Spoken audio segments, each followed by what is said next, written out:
Assalomu alaykum, hurmatli talabalar va tomoshabinlar. Demak, bu yerda 5-darsimizni boshlaymiz. Demak, elektron jadval hujjatlarini yaratish va qayta ishlash uchun dasturiy vositalarni qo'llash degan mavzudan boshlaymiz. Va quyidagi rejalar bo'yicha to'xtalib o'tib ketamiz. Birinchi rejamiz elektron jadval protsessorining funksionalligi haqida, ikkinchisi esa qo'shimcha imkoniyatlari va uchinchisi esa aynan elektron jadvaldagi asboblar to'plami qanday ekanligi haqida bo'ladi. Va bu yerda birinchi navbatda elektron jadval protsessori nima va u bizga nima qilib beradi degan savolga javob beradigan bo'lsak, demak elektron jadval protsessori bu ma'lumotlarni jadval ko'rinishida saqlash, hisoblash, tahlil qilish imkoniyatini beruvchi dasturiy vositalar bo'lib hisoblanadi. Va eng mashhurlari demak Microsoft kompaniyasining Excel dasturi, Google kompaniyasining Sheets dasturi, LibreOffice ning esa demak Concur degan dasturni olishimiz mumkin bo'ladi. Va unda ularning ichki qismida satrlar, demak satrlar har bitta qatorlarga bo'linadi. Ular raqamlar sifatida ishlatiladi. Ustunlar harflardan iborat va kataklar bor. Har bitta katakka demak ustun va satrni kesishgan nuqtasini biz katak deb aytamiz va u katakka nom beriladi. Ya'ni ustunning nomi A. Agar A1 bilan birinchi satr kesishadigan bo'lsa, bu A1 katagi nomi bo'lib hisoblanadi. Ba'zida yachaka ham deb aytib o'tib ketiladi. Va jadvallarga manzil berish qismlari mavjud. Demak, elektron jadvallarning har bir katagi o'ziga xos manzilga ega, ya'ni nomga ega deb aytamiz. Manzil ustun harflar va satr raqamlarni tashkil qilib boradi. Ya'ni oddiy manzil berish bor. To'g'ridan-to'g'ri A1 yoki B5 yoki bo'lmasa C10 deb murojaat qilishimiz mumkin bo'ladi. Va diapazon bo'yicha, demak diapazon ikki nuqta orqali demak amalga oshiriladi va bu yerda esa to'rtburchak maydon sifatida belgilab olishimiz mumkin bo'ladi va butun ustun va butun satr bo'yicha ham demak olishimiz mumkin bo'ladi. Bu yerda butun ustunni belgilash uchun A2 nuqta A deb olishimiz mumkin va butun satrni belgilash uchun 1.1 deb olishimiz mumkin bo'ladi. Va manzil turlari haqida gapiradigan bo'lsak, eng ko'p ishlatiladi demak nisbiy manzillar va absolyut manzillar. Va ikkalasi birgalikda aralash manzillarni ham beradi.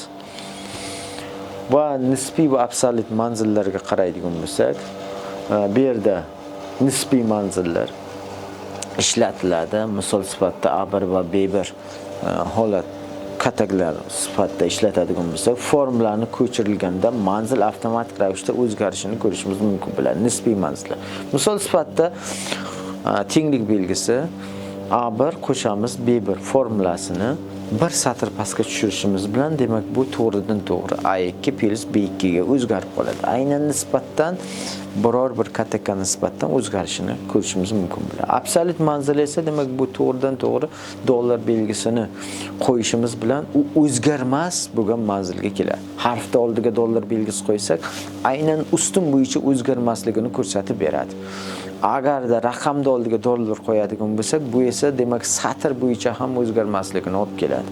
Va bu to'g'ridan to'g'ri misol sifatida keltirsak, dollar belgisi A, dollar belgisi 1 bo'ladigan bo'lsa, aynan bu katakka murojaat qilishimiz bilan tenglik belgisi A, dollar belgisi A, dollar belgisi 1 ko'paytirilgan B2 bo'ladigan bo'lsa, faqat B2 ni o'zi o'zgarishi mumkin, lekin A1 katagida o'zgarmas deb e'lon qilganimiz uchun bu hech qachon o'zgarmaydi.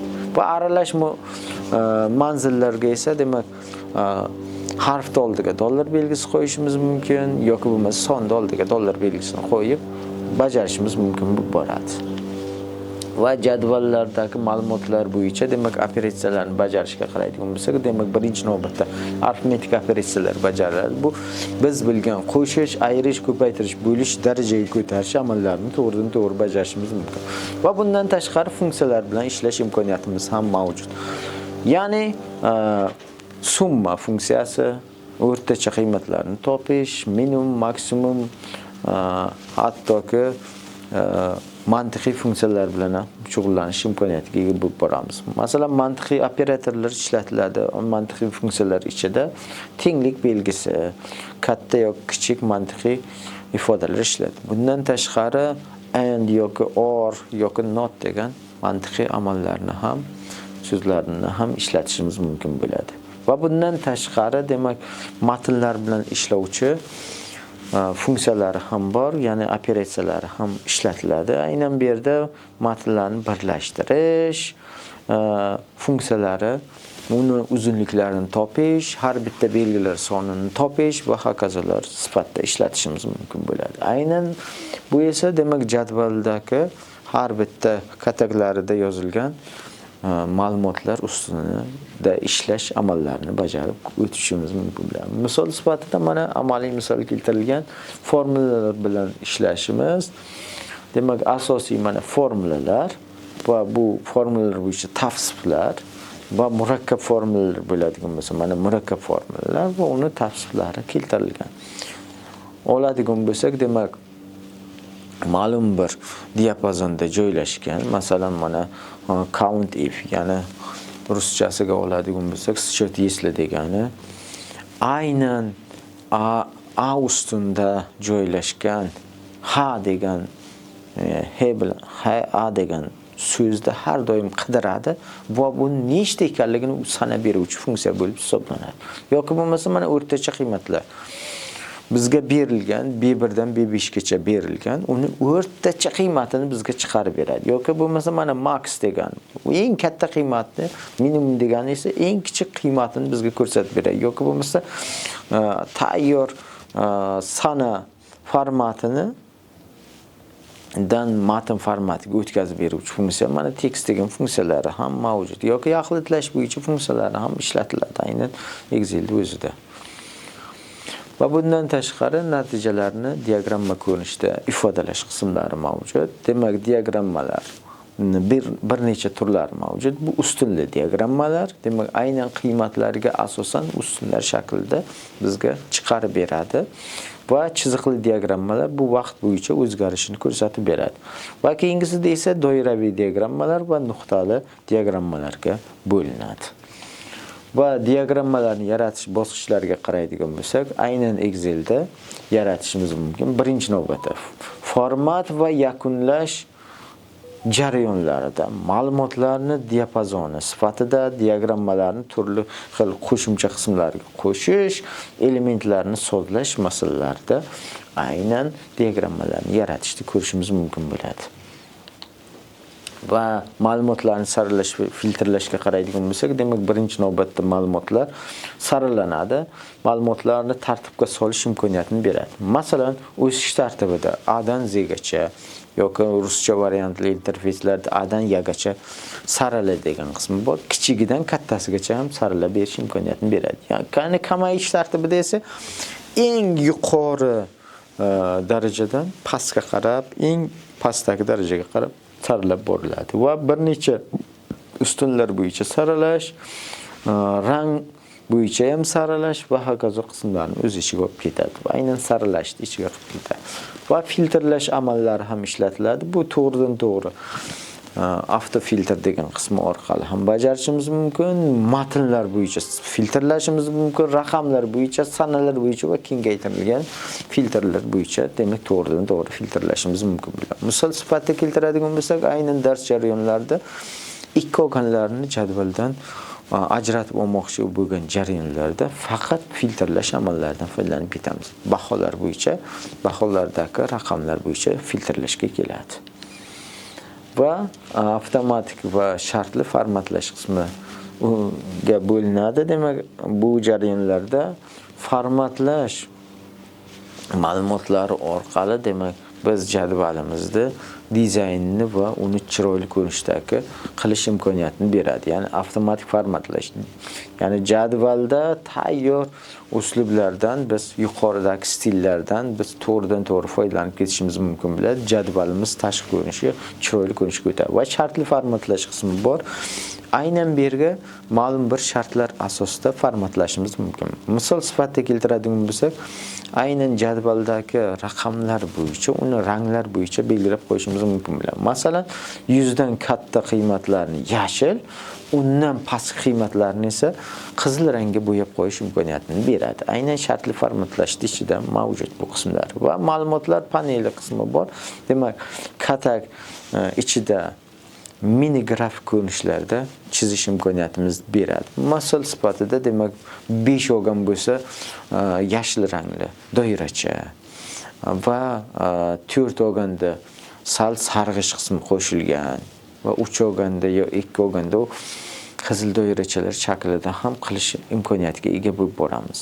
Va bundan tashqari demak rang shkalasi qismi ham mavjud. Demak kataklardagi ma'lumotlarga asosan avtomatik ravishda o'zi ranglarga ajratib berish imkoniyatini beradi.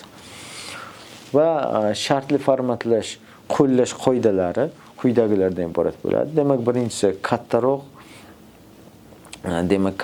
kichikroq oraliqlarga teng bo'lgan holatlarda bajarishimiz mumkin. Bu esa demak aynan katakchadagi qiymatlar qoidasiga mos keladi. Va ikkinchisini oladigan bo'lsak, demak bu matn qoidalariga mos keladi. Ya'ni belgilangan matnni o'z ichiga olish kerak bo'ladi. Va keyingisi esa nusxa olishga keladi. Ya'ni nusxa olingan qiymatlarga keladi. Ya'ni takroriy qiymatlarni yagona qiymatlarga mos qo'yish kelinadi. Va keyingisi esa aynan sana qoidasi bor. Kecha, bugun, o'tgan hafta aynan ular bir-biridan farq qilish kerak. Aynan ular bo'yicha ham demak shartli formatlab beradi. Va yuqori past qoidalari mavjud. Demak yuqori qismi 10 bo'lishi mumkin yoki past eng minimal qismi 10 bo'lishi mumkin yoki 100 bo'lishi mumkin. Aynan o'rtacha yuqori qiymatlarga nisbatan ham demak shartli formatlash imkoniyatini beradi.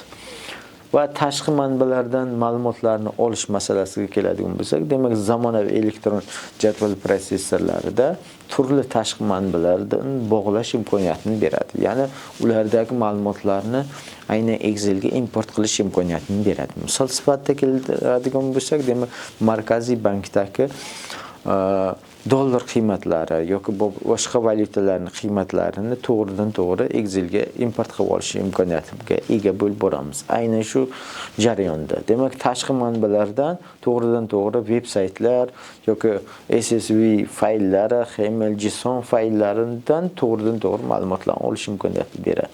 Va keyingisi esa aynan bog'lanish qismlari bor. Bu data menisi orqali to'g'ridan to'g'ri ma'lumotlarni olishga ulash mumkin bo'ladi. Ya'ni veb sahifaga to'g'ridan to'g'ri bog'lanish imkoniyatini beradi. Va import amallari ma'lumotlarni jadvalda yuklash va yangilab turish amallarini ham bajarib beradi. To'g'ridan to'g'ri bularni bajarish imkoniyati mavjud bo'ladi. Demak, tashqi ma'lumotlar manbalari sifatida demak birinchi navbatda ma'lumotlar bazasi tushuniladi. Aynan ma'lumotlar bazasini biz bilamiz. Uning ichida Access, SQL, serverlar, MySQL, Oracle va boshqa relatsion ko'rinishdagi ma'lumotlar bazalarini tushunishimiz mumkin bo'ladi. Va veb manbalar, veb sahifalardagi jadvallarga qaraydigan bo'lsak, ular ham aynan bizdagi elektron jadvalda kataloglarga mos tushib va ulardagi manzillarni to'g'ridan to'g'ri ko'chirib olish imkoniyatini beradi. Va bundan tashqari fayl formatlari ishlatiladi.